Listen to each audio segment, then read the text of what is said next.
catalysis. Previously we have seen many methods through which the rate of reaction R को affect किया जा सकता है. हमने स्टार्ट किया था नेचर ऑफ रिएक्टेंट से कि रिएक्टेंट्स जो हैं वो किस किस्म के हैं, इससे फर्क पड़ता है कि रेट ऑफ रिएक्शन स्लो होगा या तेज होगा. For example solid, liquid, gas, types of bonding, number of bonding and इस किस्म की जो बातें थी, this was nature of reactants. Then we said concentration of reactants. Concentration वाली जो बात है ये तो बहुत डेफिनेटली ऑब्वियस है क्योंकि रिएक्टेंट्स ने मिल ही के तो रिएक्शन करना है, तो जितने ज़्यादा रिएक्टेंट्स की कंसंट्रेशन होगी, स्पेशली वो रिएक्टेंट्स जो रेट डिटर्मिनिंग स्टेप में पार्टिसिपेट कर रहे हैं, उनके ऊपर रेट ऑफ रिएक्शन बहुत हैवीली डिपेंड करता है. Then you have surface area. Surface area हम in terms of exposed area बात करते हैं. जो मॉलिक्यूल्स आपस में जितना उनका कॉन्टैक्ट एरिया ज़्यादा होगा उतना रिएक्शन करने की जो लोकेशन है वो ज़्यादा हो जाएगी और फिर तेज रिएक्शन हो जाएगा. Fourth we said light. Light basically provides extra amount of energy for activation and as a result the rate of reaction increases.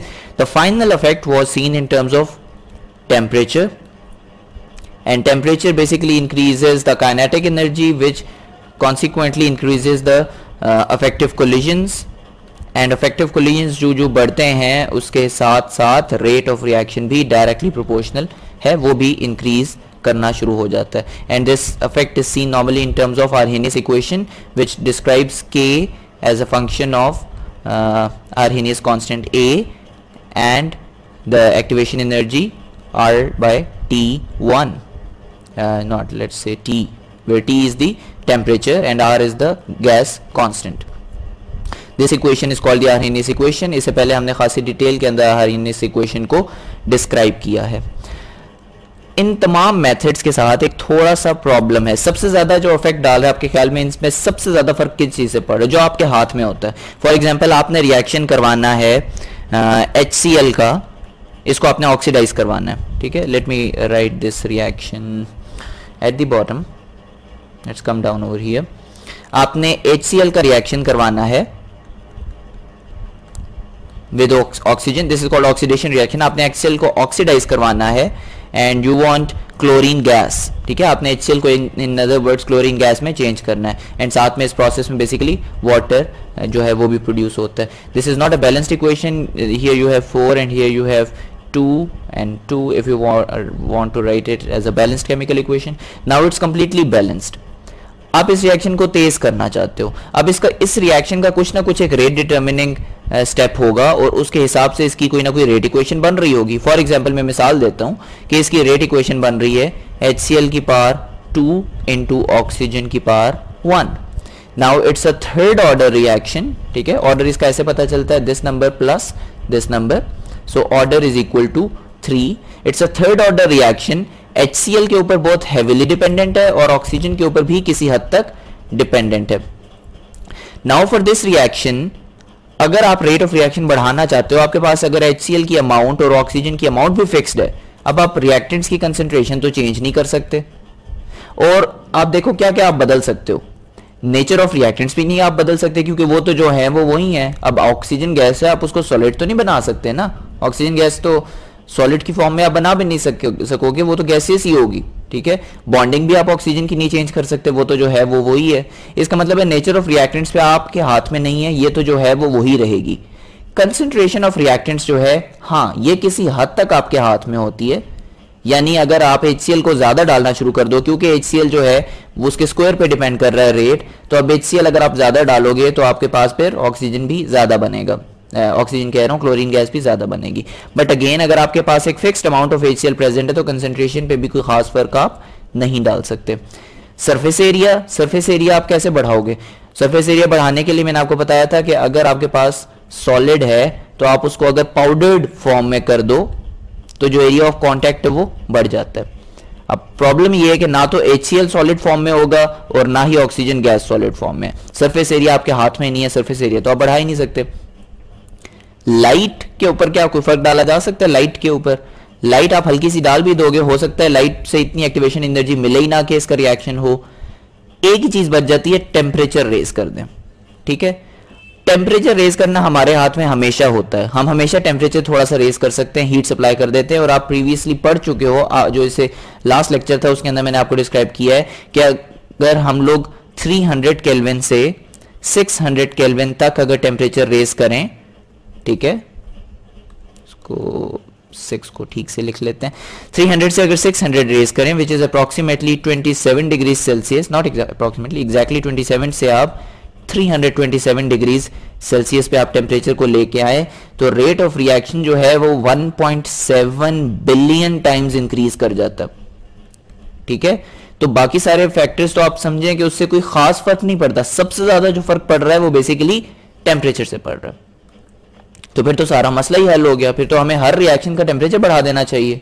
ऐसा ही है, अगर आपने रेट बढ़ाना है तो क्या हम हमेशा टेम्परेचर बढ़ा दिया करें? ये तो आसान हल निकल आया। फिर ऐसा पॉसिबल नहीं होता। उसकी वजह, फॉर एग्जाम्पल रूम टेम्परेचर के ऊपर आप ये रिएक्शन कर रहे हो, वो तो हुए जा रहा है। अगर आपने टेम्परेचर इसका फॉर एग्जाम्पल 120 से ज्यादा करना शुरू किया, मिसाल दे रहा हूं, तो आपको पता चला कि HCl जो है वो कुछ और बनाना शुरू कर दिया है उसने। ठीक है, वो उसने HOCl बनाना शुरू कर दिया है रिएक्टिंग विद ऑक्सीजन, और आपको तो Cl2 गैस चाहिए थी, वो तो कुछ और उसने बनाना शुरू कर दिया बाय रिएक्टिंग विद ऑक्सीजन। ये इस वजह से हो रहा है बिकॉज आपने टेम्परेचर एक खास हद से ज्यादा कर दिया। अब होता यह है कि कुछ कंपाउंड्स ऐसे होते हैं वो अनस्टेबल हो जाते हैं अबव अ सर्टेन टेम्परेचर। ठीक है, इन अदर वर्ड्स उनकी थर्मल डीकंपोजिशन स्टार्ट हो जाती है, वो टूटना शुरू हो जाते हैं। आप एक ज्यादा टेम्परेचर एक हद से ज्यादा दे दो ना, तो उनका वो अनस्टेबल हो जाते हैं, और फिर वो जो रिएक्शन आप करवाना चाह रहे थे फिर वो नहीं होगा, something else starts to happen, and we do not want something else to happen. यानी आप जो करवाना चाह रहे थे फिर वो तो होगा ही नहीं। यानी एक टेम्परेचर की हमेशा अपर लिमिट होती है, उससे ज्यादा आप बढ़ा ही नहीं सकते। So it's a practical constraint, यानी आप एक खास हद से ऊपर टेम्परेचर को नहीं लेके जा सकते। इवन आप जितना मर्जी आप रेट ऑफ रिएक्शन बढ़ाने की कोशिश करना चाह रहे हो, अगर टेम्परेचर की अपर लिमिट है, इसका मतलब है रेट भी आप एक खास हद तक ही बढ़ा सकते हो, उससे ज्यादा नहीं बढ़ा सकते। अब इस प्रॉब्लम का जो सोल्यूशन है that is called catalysis. Catalysis is a process जिसके अंदर हम लोग एक कैटलिस्ट जो है वो ऐड कर देते हैं एक रिएक्शन के अंदर। वो कैटलिस्ट क्या चीज होती है, पहले हम कैटलिस्ट को डिफाइन कर लेते हैं। Catalyst is defined as a substance, कोई भी ऐसा मटेरियल होता है, ये सॉलिड हो सकता है, लिक्विड हो सकता है, गैस हो सकता है, कोई कंपाउंड हो सकता है, कोई एलिमेंट हो सकता है, कोई भी ऐसी चीज जो रेट ऑफ रिएक्शन पे फर्क डालती है, रेट ऑफ रिएक्शन पे फर्क डालती है। ठीक है, a catalyst is a material, it's a substance which changes the rate of reaction but stays unchanged। ये आप रिएक्शन के अंदर डालते तो हो, लेकिन जब रिएक्शन खत्म होता है तो कैटलिस्ट बिल्कुल वैसा का वैसा ही अंदर पड़ा हुआ होता है। ठीक है, यानी एक कैटलिस्ट में फिर से डिफाइन करता हूं, एक ऐसे कंपाउंड को कहते हैं, फॉर एग्जांपल निकल जो है, नॉर्मली प्योर निकल जो है ये एज अ कैटलिस्ट एक्ट करता है। प्लेटिनम जो है, ये जो रेयर मेटल्स हैं ये एज कैटलिस्ट एक्ट करते हैं। अब प्लेटिनम का एक छोटा सा पीस अगर आप हाइड्रोजनेशन रिएक्शन के दौरान डाल दो, हाइड्रोजनेशन अगर आप करा रहे हो तो वो बहुत ही फास्ट हो जाती है हाइड्रोजनेशन, और प्लेटिनम एट दी एंड ये नहीं होगा कि प्लेटिनम सारा खत्म हो जाएगा। प्लेटिनम तो पता है आपको एक बहुत महंगा मेटल है, तो आप ये तो नहीं करोगे ना हाइड्रोजनेशन कराने के लिए आप प्लेटिनम सारा जाया करते जाओ। प्लेटिनम पे कोई फर्क नहीं पड़ता, it stage chemically unchanged, I should write chemically unchanged. ये केमिकली इस पे कोई फर्क नहीं पड़ता, और रिएक्शन का रेट जो है उस पे फर्क डाल देता है। रेट को ज्यादा भी कर सकता है और रेट को कम भी कर सकता है। ठीक है, रेट को ज्यादा करना तो सेंस बनती है, रेट को जब कम किया जाता है तो इस किस्म के कैटालिसिस को, इस किस्म के कैटलिस्ट डालने को हम लोग बोलते हैं negative catalysis. I repeat, negative catalysis जो है it's a type of catalysis, यानी जिसके अंदर आपका रेट ऑफ रिएक्शन हम लोग कम कर रहे होते हैं। ठीक है, rate of reaction is intentionally decreased. इसकी क्या वजह होती है? क्योंकि दुनिया में कुछ ऐसे रिएक्शंस हैं जो बहुत ही जल्दी हो जाते हैं और आप चाहते हो कि वो जल्दी ना हो।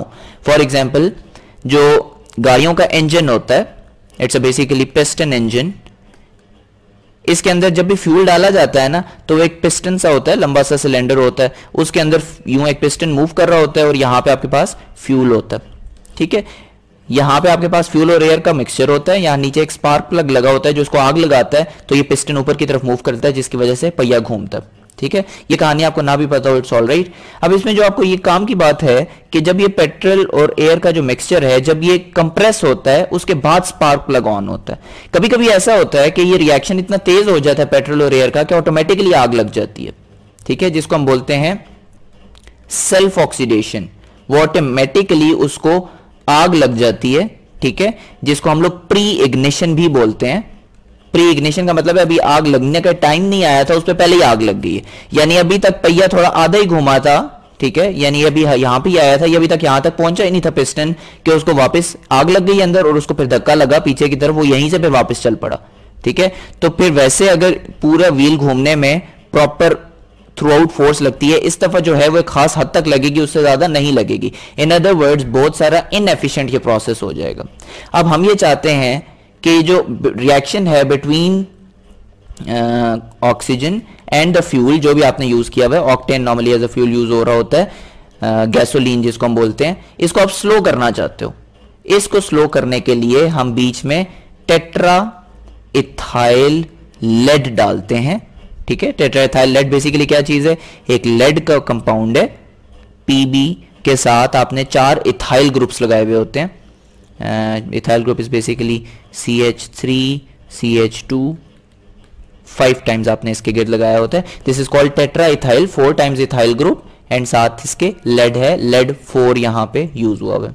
सॉरी मैंने नीचे इधर 5 लिख दिया, इट इज 4। तो tetraethyl lead rate of reaction को स्लो कर देता है, और ये tetraethyl lead basically as a catalyst act कर रहा है। ठीक है, और जो के रेट ऑफ रिएक्शन को स्लो कर रहा है, सो इस प्रोसेस को हम लोग नेगेटिव कैटालिसिस बोलेंगे। अच्छा, यहां तक आपको ये तो भी थोड़ा सा आइडिया हो गया है कि कैटलिस्ट हम कहते किस चीज को है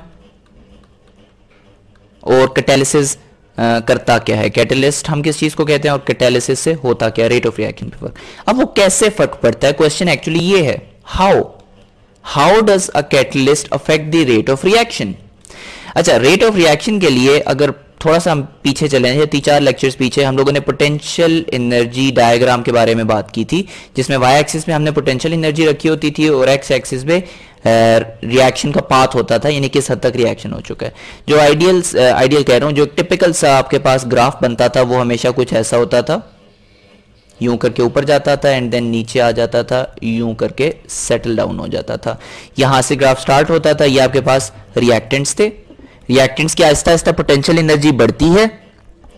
ये बढ़ना क्या शो कर रही है, पोटेंशियल एनर्जी जब भी बढ़ती है तो बेसिकली काइनेटिक एनर्जी कम हो रही होती है। तो जो आप यूं आ रहे हो, ग्राफ ऊपर की तरफ जा रहा है, बेसिकली जब तक पोटेंशियल एनर्जी मैक्सिमम हुई है, इसका मतलब है यहां पे काइनेटिक एनर्जी मिनिमम होगी, because potential energy plus kinetic energy का जो सम है that is a constant according to the law of conservation of energy. So जो पोटेंशियल एनर्जी बढ़ती है, काइनेटिक एनर्जी कम होती है। ठीक है, ये वही वाली बात है कि आप एक स्टोन ऊपर से नीचे फेंक रहे हो, तो उसकी चूंकि काइनेटिक एनर्जी बढ़ रही होती है, स्पीड बढ़ रही होती है, तो उसकी पोटेंशियल एनर्जी कम हो रही होती है, उसकी हाइट जमीन से कम हो रही होती है। ये आप फिजिक्स के अंदर भी पढ़ चुके हो वैसे तो बात। नाउ यहां पे आपके पास मिनिमम काइनेटिक एनर्जी है, ये पीक की मैं बात कर रहा हूं। मिनिमम काइनेटिक एनर्जी का मतलब है वो सारी काइनेटिक एनर्जी कहां गई, सॉरी, ये सारी काइनेटिक एनर्जी जो है ये एक्टिवेशन एनर्जी के अंदर चेंज हो जाएगी। एक मिनिमम एनर्जी चाहिए थी ना, एक्टिवेशन एनर्जी, जिस पे जाके रिएक्शन होता है, ये एक्टिवेशन एनर्जी पे चेंज हो जाएगी। और फिर जब यहां से आगे आप चलोगे तो आप बेसिकली प्रोडक्ट बनना शुरू हो गया, आहिस्ता आहिस्ता की स्पीड जो है वो फिर से बढ़ना शुरू हो जाएगी और वो बाउंस बैक करके प्रोडक्ट्स यहां पे आपके पास फॉर्म हो जाएंगे। ठीक हो गया। अब बेसिकली मैंने आपको ये कहा था कि यहां रिएक्टेंट से कहानी शुरू होती है और एक्टिवेशन एनर्जी ये होती है, यानी कम से कम इतनी एनर्जी एक्स्ट्रा चाहिए होती है आपको एक्टिवेट करने के लिए रिएक्शन को। अब बेसिकली कैटलिस्ट ये करता है कि कैटलिस्ट इस एक्टिवेशन एनर्जी को कम कर देता है, यानी वो यूं करके एक सेपरेट रिएक्शन पाथ दे देता है जो कि सेम प्रोडक्ट्स बना रहा होता है। ठीक है, ये जो ग्रीन लाइन है ये बेसिकली न्यू लाइन है। अब इसमें जो एक्टिवेशन एनर्जी है वो रिड्यूस हो गई है। अब चूंकि एक्टिवेशन एनर्जी रिड्यूस होने का मतलब ये हुआ कि जो अफेक्टिव कोलिजन कराने के लिए जो एनर्जी चाहिए थी, एक्टिवेशन एनर्जी इसी को कहते हैं ना, definition of activation energy is कि जो अफेक्टिव कोलिजन करवाने के लिए minimum amount of energy required होती है, that is the activation energy EA। वो एनर्जी जो है वो बहुत कम हो गई है। इसका मतलब है बहुत सारे ऐसे मॉलिक्यूल्स होंगे, वो जो आपने मैक्सवेल बोल्ट्जमैन कर्व देखा था, मैक्सवेल बोल्ट्जमैन डिस्ट्रीब्यूशन कर्व जो था, उसके अंदर बहुत सारे अब ऐसे मॉलिक्यूल्स होंगे जो पोजेस करेंगे वो kinetic energy. Let me draw it for you. Maxwell Boltzmann distribution curve was like this, ठीक है, इट्स अ नॉर्मल कर्व। जो इसका सेंटर होता है ये आपको बता रहा होता है कि काइनेटिक एनर्जी जो एवरेज वैल्यू है जो मैं टेम्परेचर से आप निकालते हो, और जो वाई एक्सिस है ये आपको बता रहा होता है नंबर ऑफ मॉलिक्यूल्स जिनकी इतनी काइनेटिक एनर्जी होगी। फॉर एग्जांपल ये कर्व आपको ये बता रहा है कि इतनी मखसूस काइनेटिक एनर्जी जितनी भी ये है, इतने मॉलिक्यूल्स की इतनी काइनेटिक एनर्जी है, ठीक है। अच्छा, अब पहले जो था वो ये था कि एक्टिवेशन एनर्जी की वैल्यू थी ये, ठीक है, एक्टिवेशन एनर्जी इटसेल्फ एनर्जी, तो एनर्जी एक्स एक्सिस पे आप प्लॉट कर सकते हो इस पे। अब एक्टिवेशन एनर्जी थी इतनी, सो ये जो एक्टिवेशन एनर्जी से राइट साइड वाले जितने भी थे ना मॉलिक्यूल्स, ये सारे इफेक्टिव कोलिजन्स करने में पार्टिसिपेट कर रहे थे। ठीक हो गया, ये बात क्लियर है आपको। अब ये हुआ कि चूंकि जो एक्टिवेशन एनर्जी की वैल्यू ही कम हो गई है, यहां पे आ गई है एक्टिवेशन एनर्जी। अब ये होगा कि इस लाइन से राइट साइड पे जितने भी हैं ये तमाम के तमाम इफेक्टिव कोलिजन्स करने की सलाहियत रखते हैं। अब आप देखो कि पर्पल एरिया ब्लू एरिया की निस्बत कितना ज्यादा है। जितना ये एरिया ज्यादा होगा उतना रेट ऑफ रिएक्शन जो है वो तेज होता जाएगा, ठीक है, because number of effective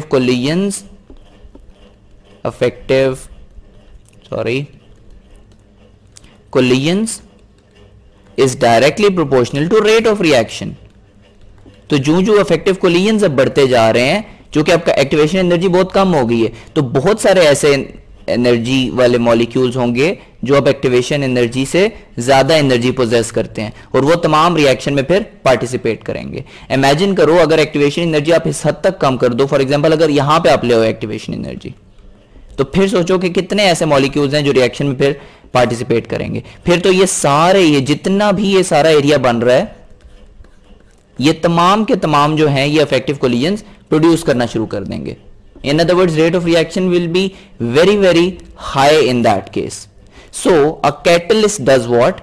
A catalyst reduces the activation energy which is required, as a result of which the rate of reaction increases. ठीक है, this is how a catalyst works. Let's have a description of this in terms of an example. You know, ozone gas जो है, it reacts with a single monoatomic oxygen molecule to form two molecules of oxygen to stabilize itself. You know कि ये दोनों जो हैं ये highly unstable हैं, ठीक है। अब इस रिएक्शन के लिए आपको एक्टिवेशन एनर्जी जो रिक्वायर्ड होती है दैट इज 17.1 किलो जाउल्स पर मोल, ठीक है, यानी पर मोल आपको 17.1 किलो जाउल्स रिक्वायर्ड होते हैं एक्टिवेशन एनर्जी के। इसका जो ग्राफ बनेगा, जो पोटेंशियल एनर्जी डायग्राम इसकी बनेगी, अच्छा इन दोनों को आपने मिक्स नहीं करना। एक तो पोटेंशियल एनर्जी डायग्राम है जो कि ये नहीं है, वो ये वाली डायग्राम होती है, ठीक है। इसमें वाई एक्सिस पे पोटेंशियल एनर्जी और एक्स एक्सिस पे रिएक्शन का पाथ होता है, यानी किस हद तक रिएक्शन हो चुका है।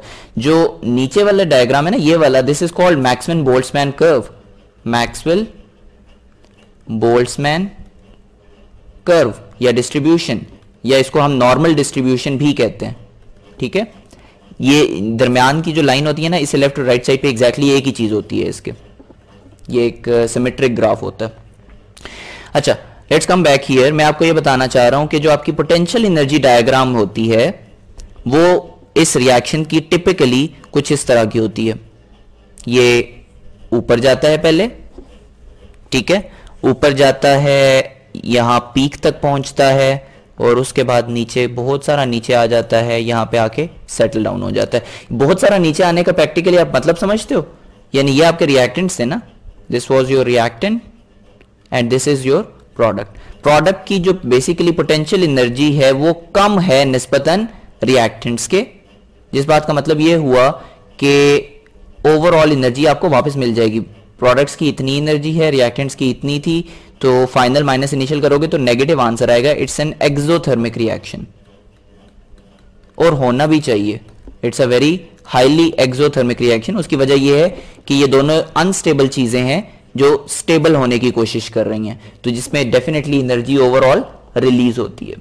बट प्रॉब्लम यह है कि ओवरऑल तो रिलीज होती है, बट स्टार्ट में आपको कुछ ना कुछ एनर्जी चाहिए होती है, और वो एनर्जी इतनी है।